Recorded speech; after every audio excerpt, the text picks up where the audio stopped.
17 murders in the past 8 months. It has been a busy year for Albuquerque homicide detectives, but so far in 2011, they're on a roll. In fact, when it comes to solving homicides, APD is on pace to beat the national average by a lot. News 13's Crystal Gutierrez reports. Fighting an ambulance from dead university faculty, boom! The high-tech tools, massive laboratories. On TV, it seems as if all the clues needed to solve a murder are right under your nose. By the end of the hour-long show, the murder is solved.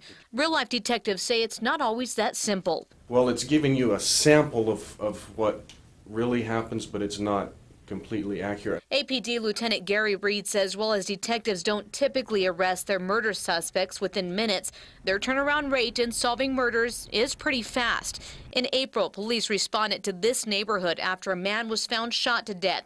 Within hours, police named a suspect. That same month, another murder led police to this apartment complex.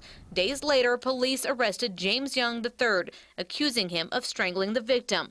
In total, 17 people have been murdered in Albuquerque this year, and only 2 cases remain unsolved. Towards the beginning of July, it was 100%. We had 2 homicides in July that are currently being heavily worked by our detectives. They have not been solved yet, and that brought our average down to 88.2%, our solve rate. Compare that to the national average of 67% for 2010, according to FBI.gov.